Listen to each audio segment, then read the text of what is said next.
Welcome to our YouTube channel. We Edu Excellence. We are the India's leading stock market training provider organization, and we provide training support in terms of professional trading and investment in the capital market. So we have a strong potential to create the professional traders in the world of capital market. As you know that we all are operating in digital economy, and everything is growing. So the main point, how youth can make their career in financial world. So what are the opportunities there in the stock market? Stock market में क्या क्या ऐसी opportunities है जिसके base पे आप as a trader और as a long term investor आप इसमें करियर कर सकते हो. तो we are Edu Excellence. This entity is in Pune and we are the stock market training centre and portfolio management organisation.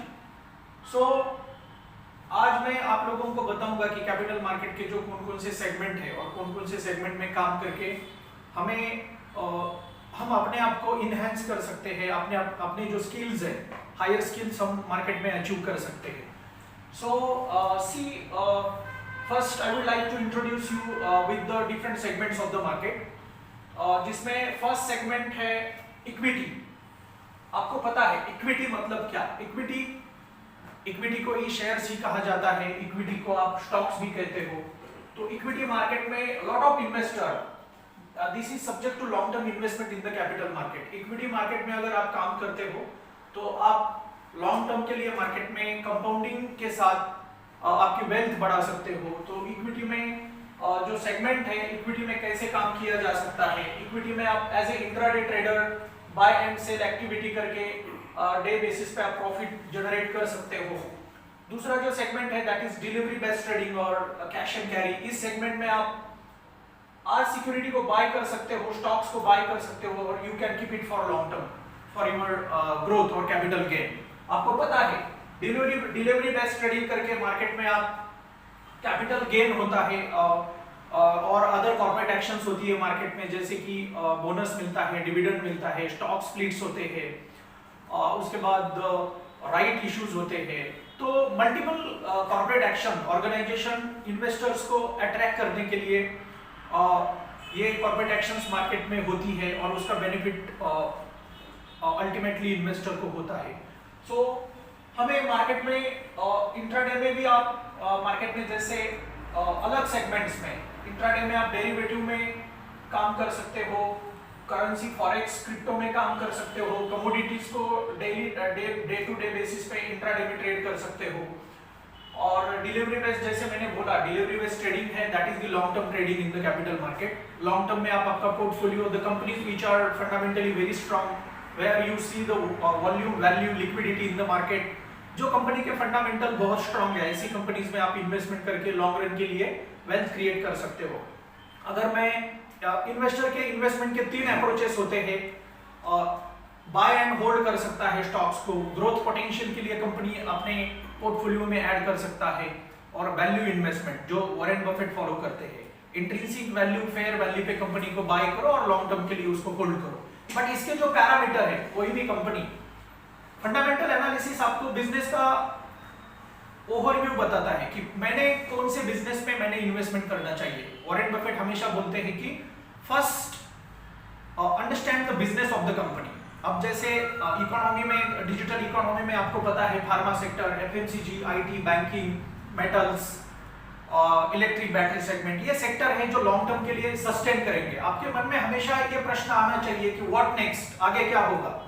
As you know in economics, हमेशा economics आपको किसी भी सेक्टर की जो ह्यूमन नीड्स है, ह्यूमन डिमांड जो है, उसके बेस पे इकोनॉमिक्स चलता है. तो फ्यूचर में ह्यूमन डिमांड कौन से सेक्टर में रहेगी, कौन सी सेक्टर आगे जाके ग्रोथ करेंगे, ऐसे कंपनीज जिनको बोलते हैं कि आइडियाज, प्रोडक्ट और सर्विसेज को समझना, और क्या ये सर्विसेज अगले 20 साल के लिए रहेगी क्या. तो अगर इस चीज को आप एनालाइज करते हो तो आप आपके पोर्टफोलियो में राइट एंट्री करके फंडामेंटली बेटर कंपनीज ऐड कर सकते हो, और वही कंपनी आपके लिए लॉन्ग रन के लिए वैल्यू क्रिएटर बन सकती है. जैसे मैंने बोला इन्वेस्टमेंट के 3 अप्रोचेस हैं, buy and hold, long term investment, value investment और ग्रोथ पोटेंशियल वाली कंपनीज। हमारे इंडिया में बीएसई एनएसई पे लिस्टेड जो कंपनी है जिनका क्रेडिट वर्दीनेस बहुत ही स्ट्रांग है, इसीलिए ये कंपनियां लिस्टेड है, बीएसई एनएसई पे ये कंपनियां लिस्टेड है।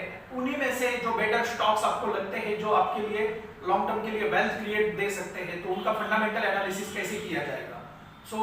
हम लोग basically how to identify the company, how to screen the company, fundamentals पे ज्यादा फोकस करते हैं। कुछ फंडामेंटल पैरामीटर है कंपनी के सिलेक्शन के, कंपनी का पीई रेशो क्या है, ईपीएस क्या है, कंपनी का रिटर्न ऑन इक्विटी क्या है, रिटर्न ऑन कैपिटल एम्प्लॉयड क्या है, कंपनी का करंट और क्विक रेशो कैसा है, डेब्ट टू इक्विटी रेशो कैसा है, कंपनी का मार्केट कैपिटलाइजेशन कैसा है। So these are the basic financial metrics to screen the company. और उसके बाद आप कंपनीज के जो बैलेंस शीट है, प्रॉफिट एंड लॉस अकाउंट है, कैश फ्लो स्टेटमेंट है, उनमें ऐसे कौन से फील्ड है, उनमें ऐसी कौन सी चीजें हैं जिन चीजों को आपको फोकस होना चाहिए। आपको वेटेड एवरेज बेसिस पे 3 to 5 ईयर के लिए किसी भी कंपनी का डेटा आपको पुल करना पड़ेगा, डेटा स्टडी करना पड़ेगा, कंपनी के रिटर्न्स देने के पोटेंशियल जो कंपनी में है, जो रेशोज, वैल्यूएशन रेशो क्या है, प्रॉफिटेबिलिटी रेशो क्या है, लिक्विडिटी रेशो कैसे है, डेब्ट रेशोज कैसे है। तो इन सारा एनालिसिस, स्टॉक्स का एनालिसिस आपको 5 साल के लिए करना पड़ेगा। और 5 साल का स्टडी करके, 3 to 5 इयर्स का स्टडी करके आपको एक जनरल आइडिया आ जाएगा कि ये बिजनेस सस्टेन करने वाला है, ये बैलेंस्ड बिजनेस है। और वही उद्योग, वही companies, the businesses which are operating in India, they can serve for long term, जो लॉन्ग टर्म के लिए सर्वाइव कर सकते हैं, ऐसे बिजनेस में ही आपने को इन्वेस्टमेंट करना है। तो वही बात होती है कि एक तो कैपिटल मार्केट में हर इन्वेस्टर के या ट्रेडर के 2 ही अप्रोचेस होते हैं, एक तो वो फंडामेंटल एनालिसिस करेगा और दूसरा अप्रोच होगा टेक्निकल एनालिसिस करेगा।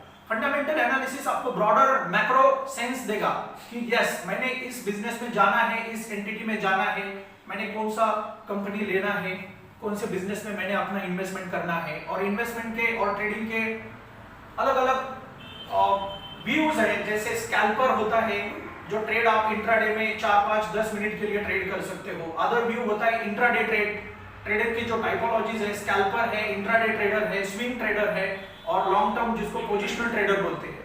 तो ये 4 तरीके की टाइपोलॉजी मार्केट में ट्रेडिंग करने के लिए है। सो हमें फंडामेंटल एनालिसिस करके उन्हीं ट्रेड्स को हमें उन्हीं कंपनीज में ट्रेड्स करने हैं जो कंपनी आपको पोटेंशियली रिटर्न्स देने की क्षमता रखते हैं। तो फंडामेंटल एनालिसिस ये एक ऐसा एरिया है जहां पे आप कंपनीज के फंडामेंटल को समझ के लॉन्ग टर्म इन्वेस्टमेंट का प्लान कर सकते हो, जैसे आपका फाइनेंशियल फ्यूचर आप सिक्योर कर सकते हो। तो अब दूसरी बात बनती है कि फंडामेंटली तो चलो बिजनेस ठीक है, कंपनीज ठीक है, बट मार्केट में एंट्री कहां पे करें? क्या मैं इन्फ्लेटेड वैल्यू पे एंट्री तो नहीं कर रहा हूं? क्या स्टॉक ओवर वैल्यूड है या अंडर वैल्यूड है? तो मेरा एंट्री एग्जिट सही होना चाहिए। आपको पता है टेक्निकल एनालिसिस का जो बेस है, that is what we always used to say that price discounts everything, price is supreme in the market, price supreme है मार्केट में। तो आपको यह समझना है कि मेरा एंट्री कहां पे होना चाहिए और मेरा एग्जिट कहां पे होना चाहिए। तो एंट्री करने के लिए क्या बैरियर्स है, क्या चैलेंजेस है? तो आपको टेक्निकल एनालिसिस में हम price over volume and time, market में हम प्राइस को एनालाइज करते हैं। जैसे मैंने बोला प्राइस इज एवरीथिंग, तो टेक्निकल एनालिसिस का जो बेस है that is the price over volume and time. तो वॉल्यूम, मार्केट में 2 तरीके का वॉल्यूम होता है, एक होता है बेरिश और बुलिश वॉल्यूम। तो demand, that is related to demand and supply. आपको पता है जब मार्केट में डिमांड आएगा तो प्राइसेस ऊपर जाएगी, जब मार्केट में सप्लाई होगा या डिस्ट्रीब्यूशन फेज में प्राइस होगा तो सप्लाई आएगा तो प्राइसेस नीचे जा सकती है। सो ये समझना पड़ेगा, स्टॉक मार्केट में अगर काम करना है तो जो भी फाइनेंशियल एसेट क्लास में आप करना चाहते हो तो आपको डिमांड एंड सप्लाई का स्टडी करना पड़ेगा, कॉज एंड इफेक्ट का स्टडी करना पड़ेगा। कॉज और इफेक्ट, जो इफेक्ट दिखेगा आपको, प्राइस ऊपर जा रहा है, साइडवेज है, अप ट्रेंड कर रहा है या डाउन ट्रेंड जा रहा है, तो उसका नीचे कुछ कॉज होगा। कॉज यानी मार्केट में बायर और सेलर किस तरीके की एक्टिविटी कर रहे हैं, तो आपको वो समझना पड़ेगा, कॉज एंड इफेक्ट। अगला एक इकोनॉमिक्स का लॉ हम बोल सकते हैं प्राइस एंड वॉल्यूम एनालिसिस का, that is your effort versus result. अगर मार्केट में एफर्ट ज्यादा आया, अगर मार्केट में बायर ज्यादा आ गए या सेलर ज्यादा आ गए, तो प्राइस या तो ब्रेकआउट करेगा या नीचे की तरफ ब्रेकआउट देगा। तो एफर्ट एंड रिजल्ट, जैसा एफर्ट होगा वैसा मार्केट में रिजल्ट आएगा। सो ये 3 लॉ, इकोनॉमिक्स के 3 लॉ, जो भी ट्रेडर इन्वेस्टर हमेशा याद रखो, अगर मार्केट में काम करना है तो आपको इकोनॉमिक्स के 3 लॉ को समझना पड़ेगा। They are demand and supply, cause and effect, effort versus result. तो टेक्निकल एनालिसिस में हम डाउ थ्योरी को भी फॉलो करते हैं। डाउ थ्योरी आपको एंट्री एग्जिट में हेल्प करता है कि प्राइस हायर हाई बना रही है, हायर लो बना रही है, या फिर मार्केट साइडवेज है, या प्राइस फिर लोअर लोज बना रही है या लोअर हाई बना रही है। तो मार्केट में हम डाउ थ्योरी का भी स्टडी करेंगे, रिचर्ड वाइकॉफ का भी स्टडी कर सकते हैं, उनका भी प्राइस वॉल्यूम एनालिसिस में बहुत अच्छा एक्सपर्टीज था। तो ये जो बड़े बड़े ट्रेडर आज के डेट में अगर हम हिस्टोरिक स्टडी करते हैं तो हमें समझ आती है कि चार्ल्स डाउ और रिचर्ड वाइकॉफ जो सक्सेसफुल ट्रेडर बन चुके हैं, उसके पीछे का कारण ही यही था कि टेक्निकल एनालिसिस की थ्योरीज उन लोगों ने ट्रेडिंग वर्ल्ड में लाई और वो आज रिवॉल्यूशन कर रही है स्टॉक मार्केट की वर्ल्ड में। सो देखो हम सेगमेंट्स के ऊपर बात करते हैं। These are the different segments of the market. Equity की बात हो गई। डेरिवेटिव सेगमेंट, यहाँ पे हम फ्यूचर एंड ऑप्शन मार्केट में स्टडी करते हैं, काम करते हैं। फ्यूचर जो होते हैं ये फ्यूचर डेट पे कॉन्ट्रैक्ट होते हैं। फ्यूचर डेट पे हम प्राइस पे सौदा करते हैं कि प्राइस विल गो अप और down. Predetermined date on future price, the transaction on predetermined date on future price, whether the price will go up और the price will go down. तो ये हो गया फ्यूचर। ऑप्शन उसी तरीके से काम करता है। अगर मार्केट का व्यू बुलिश है तो आप कॉल ऑप्शन लोगे, मार्केट का व्यू अगर बेरिश है तो आप पुट ऑप्शन लोगे। लेकिन फ्यूचर एंड ऑप्शन इन दोनों प्रोडक्ट का स्ट्रक्चर अलग है। यहाँ पे आपको डायरेक्शनल ट्रेड करते हो, लेकिन ऑप्शन में जब ट्रेड करोगे तो यहाँ पे time decay, theta is the Greek, ये टाइम डिके लगता है। तो आपको ये कॉन्ट्रेक्चुअल एग्रीमेंट होते हैं, 1 मंथ, 2 मंथ और 1 मंथ, 2 मंथ और 3 मंथ, ये कॉन्ट्रेक्चुअल एग्रीमेंट होता है। और ये एग्रीमेंट आपको ऑन स्पेसिफिक डेट टर्मिनेट हो जाता है, एक्सपायर हो जाता है। तो आपको with in that time frame आपको ट्रेड को सेटल करना है। तो हम लोग यूरोपियन ऑप्शन को फॉलो करते हैं। वर्ल्ड में American option, Bermudian option, European option, different western product है, वहां से हमने लिया है फाइनेंशियल ट्रांजैक्शन पर्पस के लिए। तो हम जनरली यूरोपियन ऑप्शन में काम करते हैं। तो ऑप्शन जो होता है कॉल ऑप्शन, अगर if you have a bullish view on the market आपको, तो आप कॉल ऑप्शन की तरफ जाओगे, और आपका बेरिश व्यू है तो आप पुट ऑप्शन की तरफ चले जाओगे। तो इस तरीके से फिर वहीं पे टेक्निकल एनालिसिस काम में आता है, एंट्री एग्जिट। आपको ऑप्शन के मार्केट में, फ्यूचर के मार्केट में अगर काम करना है, फ्यूचर में अगर काम करना है तो आपको मार्केट की सही डायरेक्शन ढूंढनी पड़ेगी, जहां पे आपको मार्जिन पे करना पड़ता है और डायरेक्शनल आप ट्रेड करते हो। ऑप्शन में आपको मार्केट के डायरेक्शन को तो ढूंढना ही पड़ेगा, और डायरेक्शन के साथ साथ आपको मार्केट में मोमेंटम को भी ढूंढना पड़ेगा।